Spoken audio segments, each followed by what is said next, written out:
যে কারণে আমি বহু টাকা বিনিয়োগে বাড়ি করার বিরোধী। প্রথমত, বাংলাদেশে অ্যাসেটের দামের তুলনায় ভাড়া নিতান্তই কম।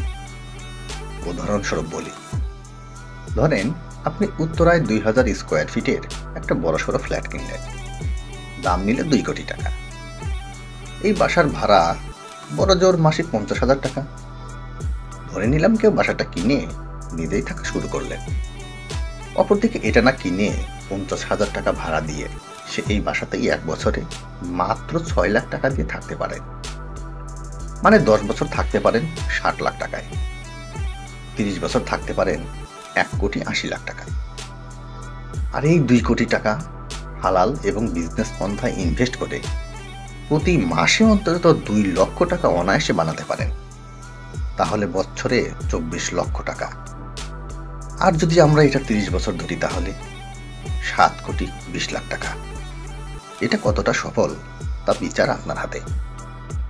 কিন্তু যদি আপনি ফ্ল্যাটই কিনতেন, তাহলে 30 বছরে আপনার ফ্ল্যাটের চেহারার অবস্থা কি দাঁড়াবে একবার ভেবে দেখুন তো। ফ্ল্যাট তো জমি না, এর ডেপ্রিসিয়েশন আছে। এখনকার বাজারে 30 বছরের পুরনো একটা ফ্ল্যাট বিক্রি করতে যান, বুঝবেন ক্রেতা পান কিনা সন্দেহ।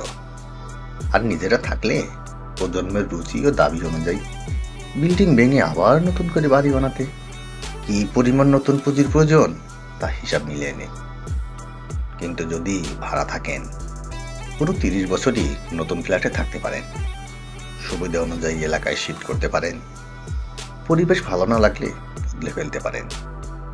অনেকে আবার লোন করে ফ্ল্যাট কিনে 20,000 টাকা ভাড়া দিয়ে যে ফ্ল্যাটে থাকা যায়, সেই ফ্ল্যাটে ডাউন পেমেন্টের টাকা পকেট থেকে দিয়ে 40,000 টাকা প্রতি মাসে কিস্তি দেয়। অ্যাসেট হয়ে যায় লাইবিলিটি। প্রতি মাসে যার খরচ অতিরিক্ত 20,000 টাকা। নিজের বাড়ি, এটা বিংশ শতকের আবেগ মাত্র। একে প্রশ্রয় নিতান্তই বড়সড় বোকামি।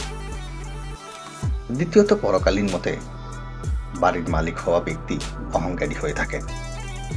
আমার বাড়ি কয়তলা, কতটা আধুনিক, কতটা বিদেশি মডারেশন সহ লোক দেখানোর সকল আয়োজন, সর্বোপরি সমাজে একটা ভাব নিয়ে চলা, মূর্খ সমাজবাসীর তোষামত গ্রহণ, সব মিলিয়ে পরকালের জীবন তো একেবারেই ধ্বংস করে ফেলা।